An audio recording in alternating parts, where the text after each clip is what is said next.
Hello everybody, Gisele Grenier here. In this little video lesson I'm going to create a small piece of art, and the focus on that is going to be metal.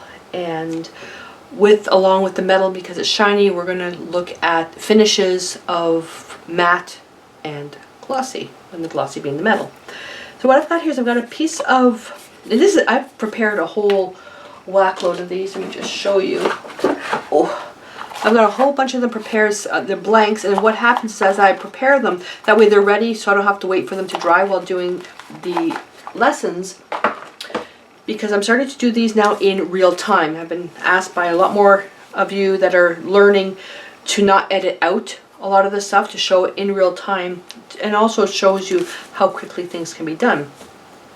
So I've got a piece of, this is just scrapbook paper that I've overlaid some glued some dictionary paper. You can just use plain heavy stock. It really should be heavy that way, because especially if you're going to be using a lot of metal components, because it is going to be heavier.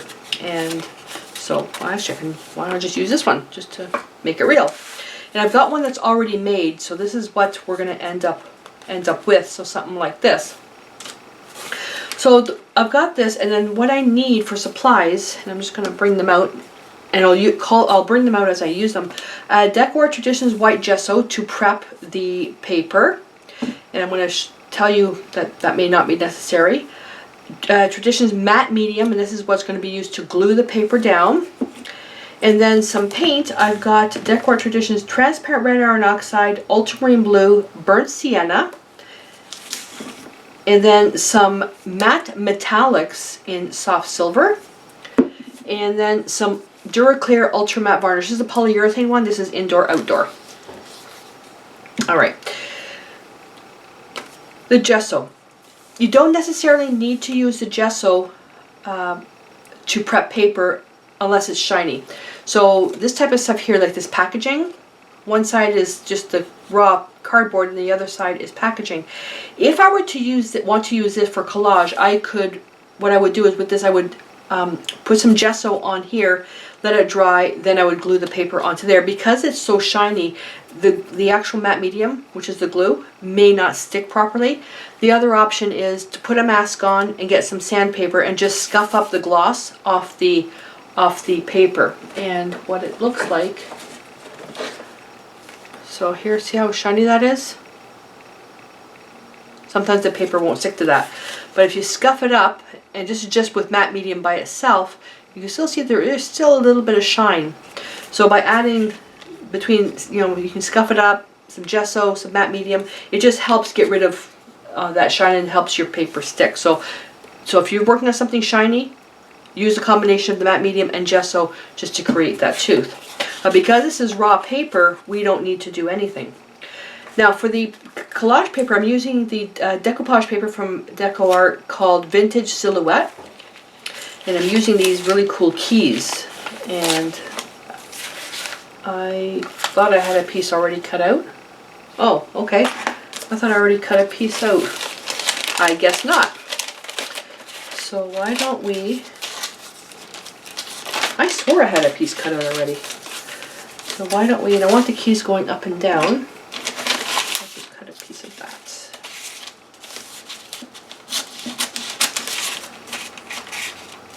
And I prepared a bunch of these ahead of time. And I like doing that because if something doesn't work, that the actual lesson can still be salvaged, and I will use the pieces that are already done. So the pieces that I'm working on, we're going to be working with, again, the focus on this is metal. So I've got this really cool key. Don't ask me where I got this stuff. I don't know. I have no idea. Like all this stuff here, I don't remember where I got it. It would either have been I'm thinking probably either on Amazon or at Michael's with a coupon.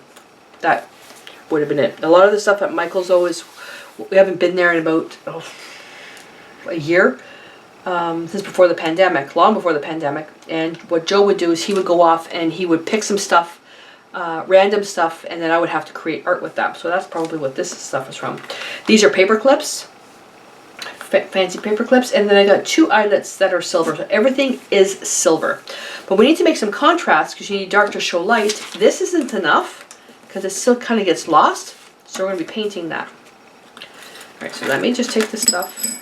And in order to, for the eyelets, I've got my trusty paper punch. An eyelet presser thingy.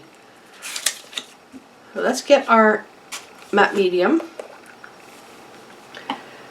And I've got a little brush that's damp. So what I'm going to do is I'm going to, it doesn't really matter what side we work on, just work on that side. I'm going to put some matte medium on this side, and then I'm going to put it on the actual back of the paper on both sides. And that'll make it nice and strong. You want to make sure you have full coverage. You don't want to leave any pieces like that. Okay, so you want to make sure it's fully covered. That's why I just keep going and going and going as it's getting absorbed into the paper. There we go. So that's looking pretty good. And then the back of the paper here. I have to work relatively quickly. I have to work pretty fast here. Not so fast that I spill it everywhere. So if you don't have matte medium, just use glue. I use art products because I give these away. I no longer have my, what am I trying to say? I'm not making any money off my art anymore because I'm done commissions and all that stuff. I don't do that. This is just for fun and to teach, because I love to teach. So I'll give these away. So in order to give this stuff away, I only use art products, because experimental stuff like DIY and all that stuff, no, I don't use that because I don't know what's going to happen down the road. That's the last thing you want to happen, is something to fall apart if you're giving it as a gift or selling. But if you've done a DIY art product, art medium or whatever, and it's lasted like a few years, then go ahead. But just be aware that you don't want to ruin your credibility just to save a buck. But if you're just mucking around for your own stuff, then yeah, go ahead. So just glue. You want to glue that on top.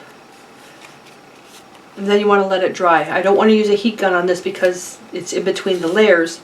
So I'm just going to put that aside somewhere. And then I'll go to this one. So this one here took about 20 minutes to dry, and then I just trimmed the sides. And I just have a thing, I printed this on rice paper and I just glued it on the back. So now to paint it, I'm going to bring out some colors. Oh, so this is, again, the Traditions. If you've got the fluid acrylics, that's fine too. Mine are in a box somewhere. And ultramarine blue. So right now, so far, these paints are transparent, so I'm going to be introducing burnt sienna just a little bit to get some opacity. Now, burnt sienna and transparent red iron oxide are very similar, except transparent red iron oxide has, obviously, a bit more red. And the soft silver is going to be used just to enhance the edges. And let's see, I'm making a chromatic black. I'm going to use the same brush. So typically it's equal parts of ultramarine blue and burnt sienna. I'm going to need some little papers to test my color mixes on.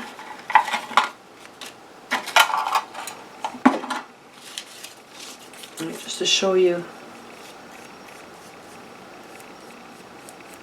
So that's transparent red iron oxide, and that's burnt sienna. So you see the difference with the opacity? And you get those properties on the actual paint, like it's on the back here, like PBR 29, semi-transparent, and slight fast. So that's why it's always nice to get paint that has those properties on them.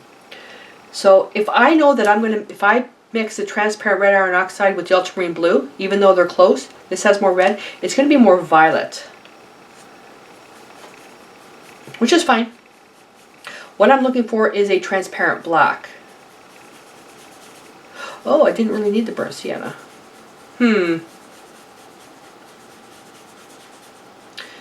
Well, let's see.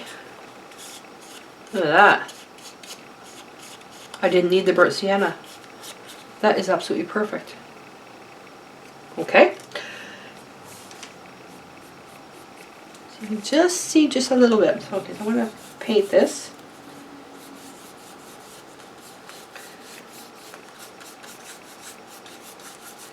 Usually, depending, like if I was using the fluid acrylics, I probably would have needed the burnt sienna. The fluid acrylics are really transparent.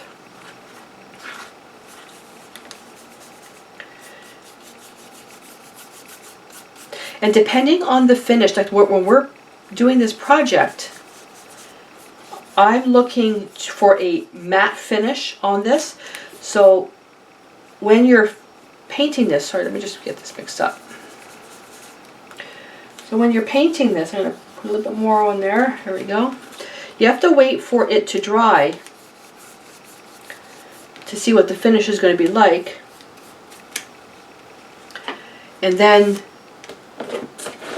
if it's still really shiny, you can then put a layer of varnish, which is why I have this varnish. Alright. I'm just going to get the heat gun and quickly just hit this with some heat.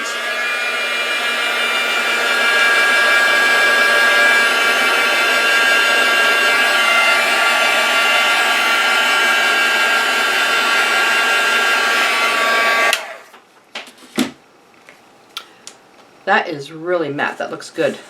That looks really good. I've got some pieces here that are still a little bit blank. They're a little bit thin, so I'm going to come back here, put a little bit more paint there.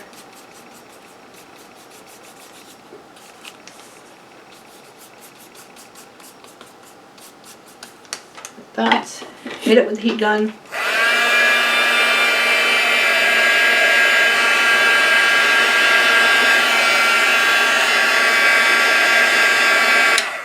Be really careful if you're actually using a heat gun. This is actually it's an embossing gun, which is super hot. Low air pressure, but really, really hot. You'll easily burn your paper. That's why I keep my hand there. If my hand can take the heat, then I'm okay, but otherwise I just pull it up higher. If you use a regular hair blower, because you can adjust it to a really low heat, but the air force is so strong, you'll just blow everything all over the place. Oh, and I also brought out some pieces here because in case I want to add something else. These are all my metal pieces, and I've got my quote that I'm going to be using, and I'm thinking I pulled it out to make sure it would fit. This is called clipping stickers from Tim Holtz. I like the word here, storyteller. So, but you can print that stuff up on a computer, and you'll be fine. All right, so I gotta make sure it's right side up this way, and I am going to put a little bit of matte varnish on that just to seal it. So gentle shake. That's about all you need with a clean brush.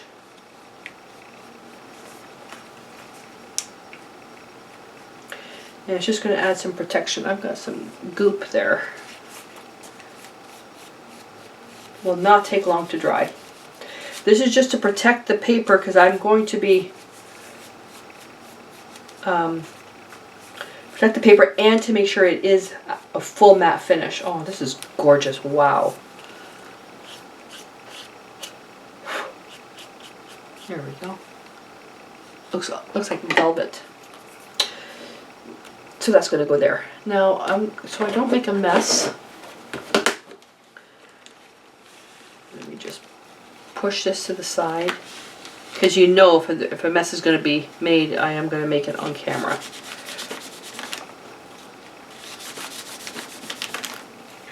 Okay. My idea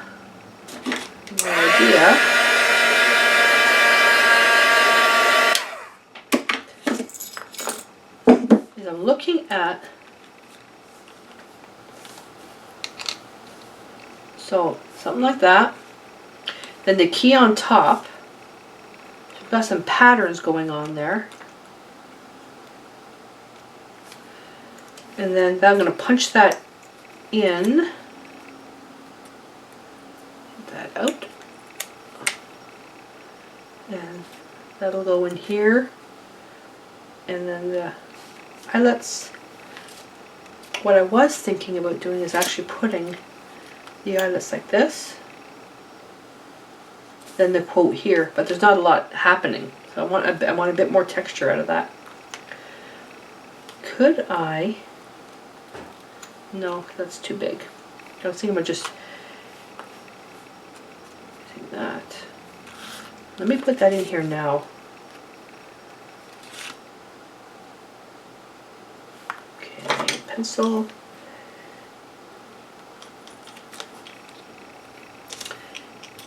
And I'm just going to use, if I had, and I do have it, but it's in a box somewhere, ideally is a stylus. My mouth is rented today. Okay, well, let's try with this. I wonder if I can do with this. Is this strong enough? Don't forget, we're punching through paper. Oh, yeah, that worked.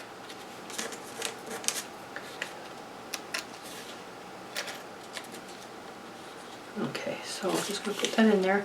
You can glue it if you want. No biggie. Now, if I was doing this from scratch on a piece that wasn't done already, then what I would do is do this, and then I would put the label on top, so this little piece would be hidden. Alright, so this is a very, very simple design. And I'm going to, this is going to require drying time, so this stuff is going to be last. And let me think. I need to make the small hole. Let me see how far that's going to go. Well, that's going to be too far in.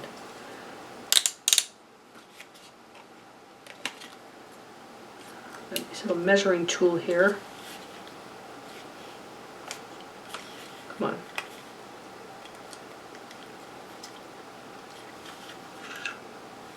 That should be okay.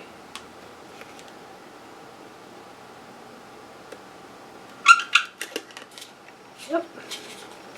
You want to do the other one in this corner? Oh, that's not big enough. Where is it? Nope. Ah, dum dum. Dum dum. Oh, see, now I'm gonna. Now I have to admit, now I have to watch the hole.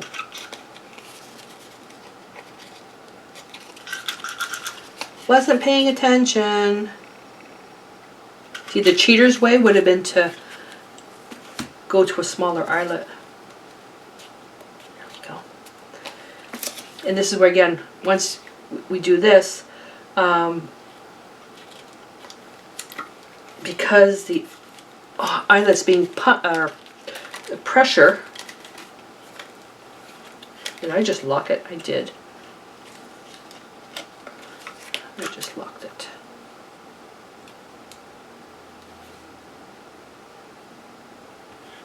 Okay, I have no idea how I locked it. Okay, oh well. Because I punched it, this is a little rough here, so this is where the label on top would have been better. But I can still do that after. Okay, there we go. It's been a long time since I've used these supplies. Oh, there we are. Okay, arthritis was not being cooperative. Oh man, that hurt. So there's that. So I'm looking at this now as it's drying. This is really, really flat, and there's not a lot of stuff going on here. And I'm wondering, could I add something to it? And because really, if I just do this, is this enough? And I have the quote as well. Let me get that quote.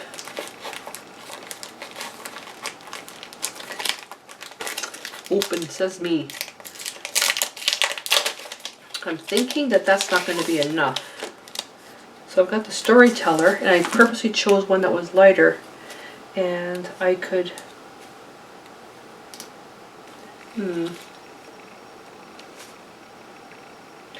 This would also probably require some type of varnishing right there. But as I'm looking at this, I think the background's going to be okay. But I could add some other little pieces here. What I want to do is make sure that they overlap, if at all possible. Now what you got to be careful though, is when you're putting heavy metal stuff on here, is that your substrate, the actual paper, is strong enough to support it.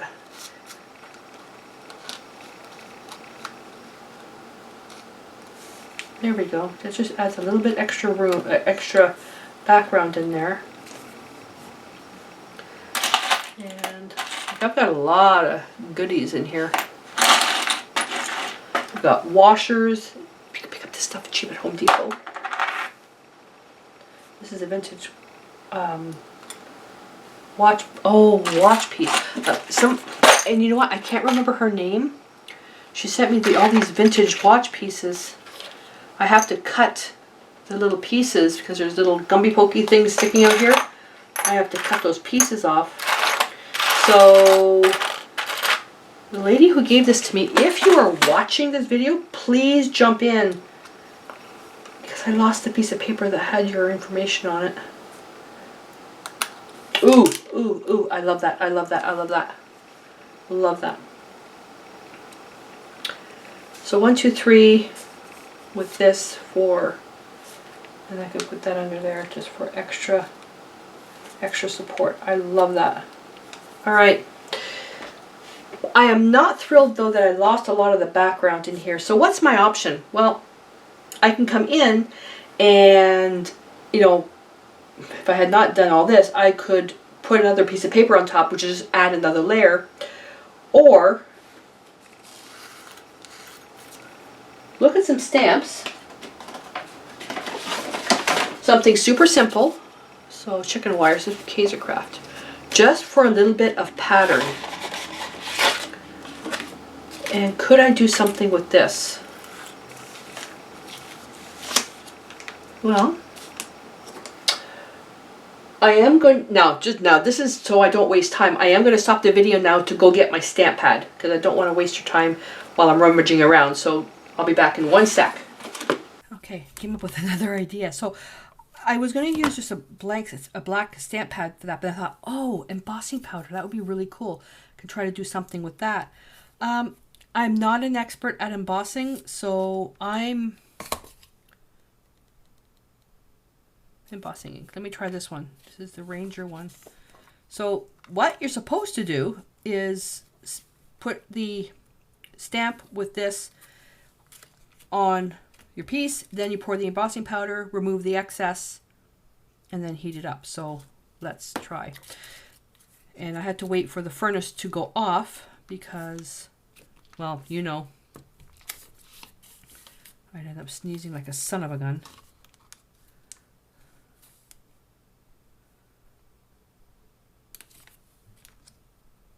Oh, Mia's gonna start barking. The little weenie dogs outside are coming home. Oh, look at that. Just adds that little something extra. All right, cover this up. Put that aside. I have to clean that. This is where I hate doing this. Okay, so I'm just going to sprinkle. Again, I am not an expert. I am not an expert at this stuff. I went to school for fine art, not for this type of stuff. I am in awe, though. I've seen some mixed media artists who use like embossing powder like so well, and oh my god, it just blows me away. Let's get over here. Come on, come on. Try not to touch the paper. Here we go. So see, this is, I put a little bit too much pressure there. Let's see if you can see that. It's a little thick. Oh, there we go. Here we are. Then I can take my brush and just clean that off. I have to remove the embossing powder from everywhere I don't want it to be, because it'll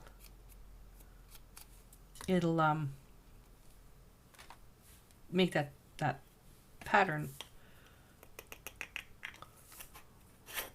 Okay, I'm not even going to try to clean that up, because if I sneeze, usually I wear a mask when working with this stuff, but anything that's powder.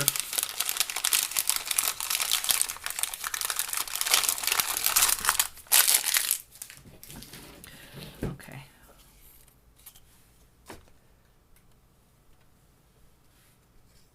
Now this is going to get hot, so I'm going to take this off. So I changed my mind, and although I'm running the risk of heating the paper up quite a bit because of the eyelets there, can this come off now? Nope, that's stuck on there. So let me just make sure I've got everything off.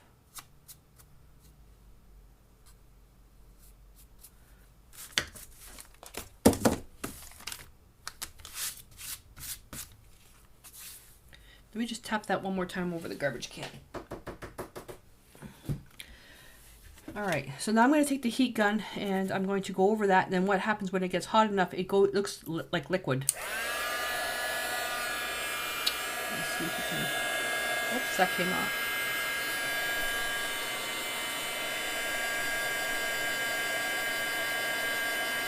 There we go.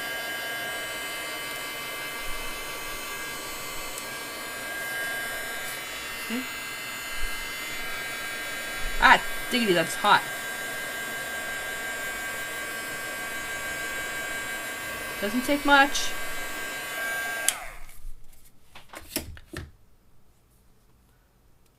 There was a piece of, oh, that's from the thing. There we go. Look at that. Can you guys see that? I'll make sure that the photograph I take at the end is good for that. Okay, so now I can put the heart back on there.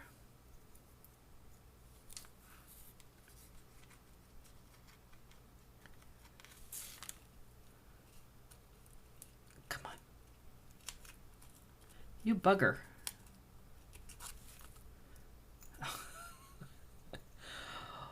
Why I picked something so small. There we go.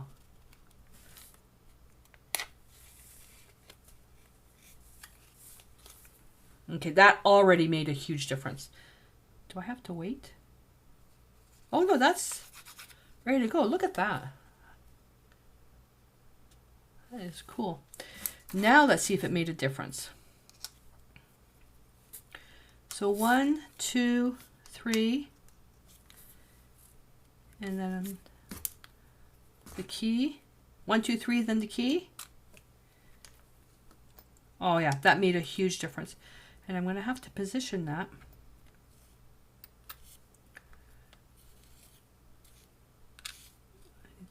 And basically the way I'm overlapping these pieces is to hold everything together. We could actually, originally, that's the way I was thinking originally, just like that. It's just, although it is elements of 3, it's just a little too sparse for me. So this is where your own,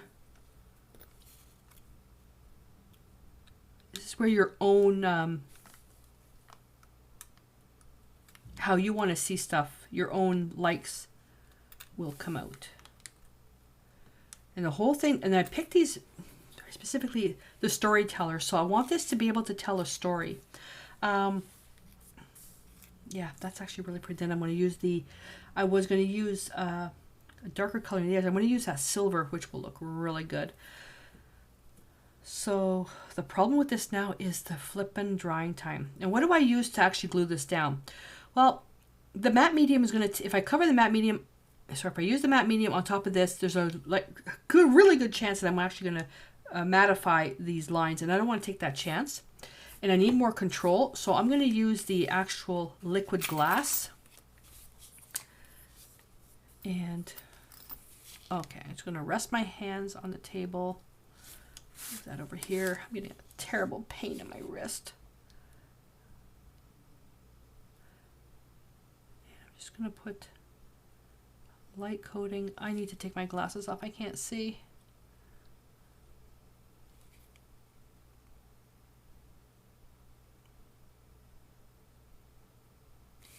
Okay. Oops, no, I gotta keep that upside down. Just going to pick up the excess glue there.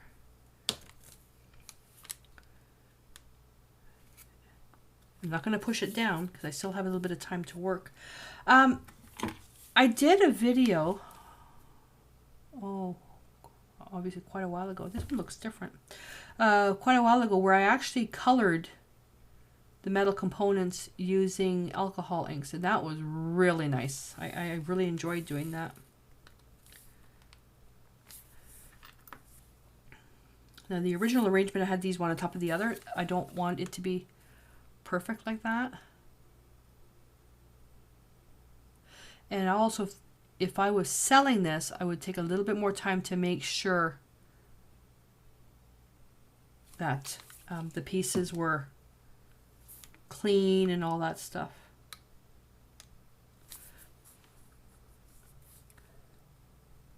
Oh, that's even better. Okay. So what am I going to, I'm going to lift that up to see where the points of contact are. So what's happening is this part here is thicker than this, so it's actually leaning a little bit. What I could do is if I added this extra little piece right here to hold it, see, now it's completely flush. And then that can go here. But is it that big of a deal? Not really. Okay, I'm going to push this down. Oops. That one's not sticking. You're not being cooperative.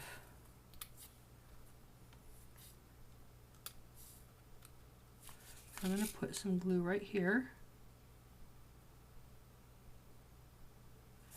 And some glue on the watch piece here. These are actual vintage watch pieces. Again, my dear, if you are the one that gave this to me, please jump in and let me know.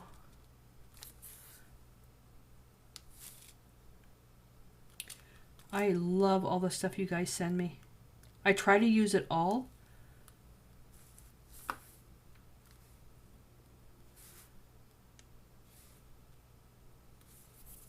Okay. Now, what would have been really cool? Oh, you know what? Can I do it? Should I do it? Paint this black.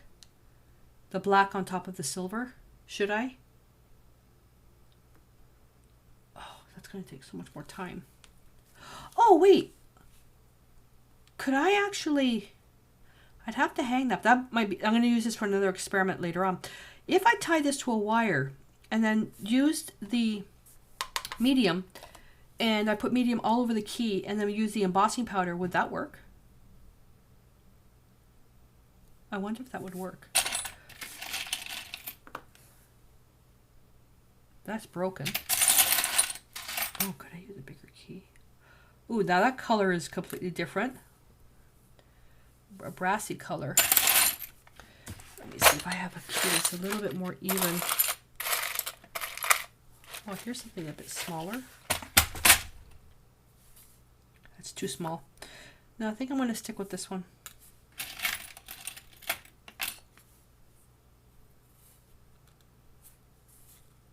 No, too ornate. There we go. Now I'm just going to stick with that one.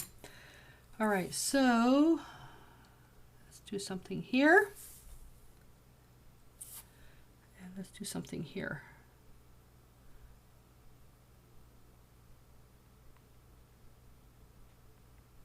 This is going to dry glossy, so maybe it'll fit in with Oops.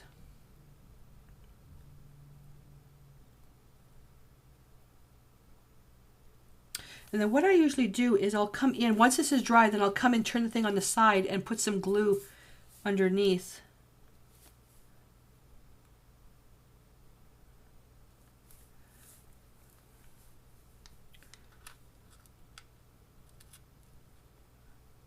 Yeah, I want to do that too.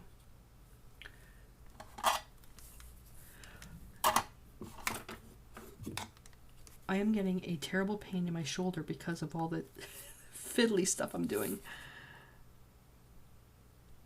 That's, you know, that's something that I hear a lot from you guys, that a lot of you guys want to do art, but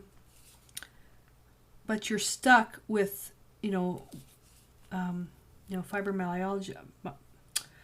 fibromyalgia or some type of, arthritis or something that prevents you from doing a lot of art. And, I didn't understand before, because I wasn't really going through it until now. And really it's my arthritis that tells me when I can and cannot do art.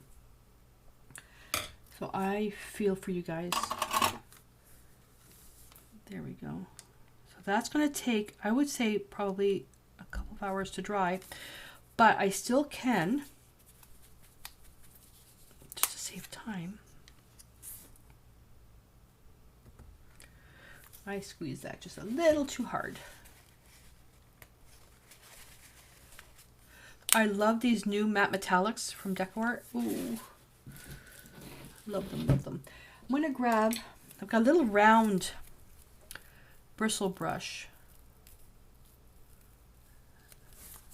And load the brush up. And I'm just going to mangle that there. And I'm just going to rub the edges to make it really grungy.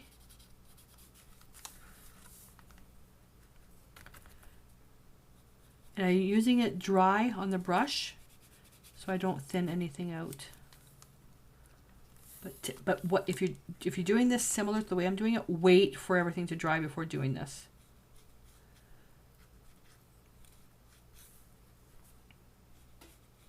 Show of hands who's not patient when it comes to waiting for art to dry.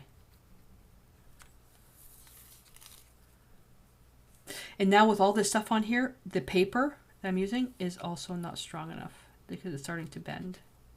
But you know what? Lesson learned. I get more enjoyment out of art. Believe it or not, this is going to sound really, really weird, but I get more enjoyment out of art when I screw up. Because then it gives me an opportunity to show you my mistakes and then what to do. I was getting razzed before, oh my God, from other professional artists. You should never show your mistakes on video. It makes you look unprofessional. My response is, it makes me look human. It's not realistic to expect perfection. That's just wrong. And if you want perfection, then you may want to unsubscribe to my channel because I am so anti-perfection. Create art to have fun, not to be perfect. It's a different story when I was doing the portraits, the graphite portraits, where you had to have everything perfect and proportions and realistic and all that stuff. But no, don't do that anymore. All the arthritis, and I just didn't want to deal with the obnoxious customers. Life's too short to be stressed out like that. Just have fun, especially now with the pandemic, where we got to find ways to keep ourselves busy and keep ourselves engaged because we have all this social isolation.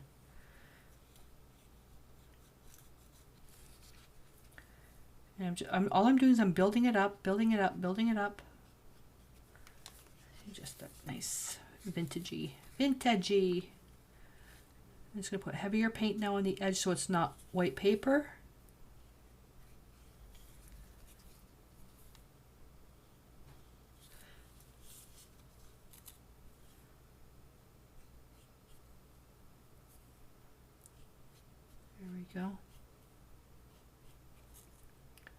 Awesome.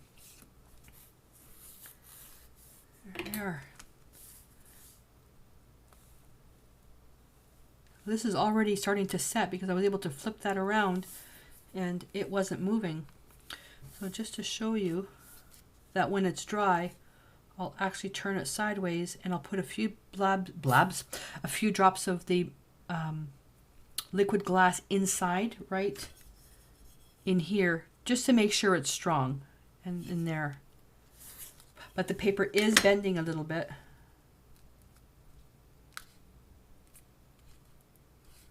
So thicker, thicker, thicker. Maybe what I'll do is I'll do another one. Not in this video, but do another one. And see if I can make the components even heavier. But I have to choose a quote for that. So storyteller. All right. What do you think this is telling as a story?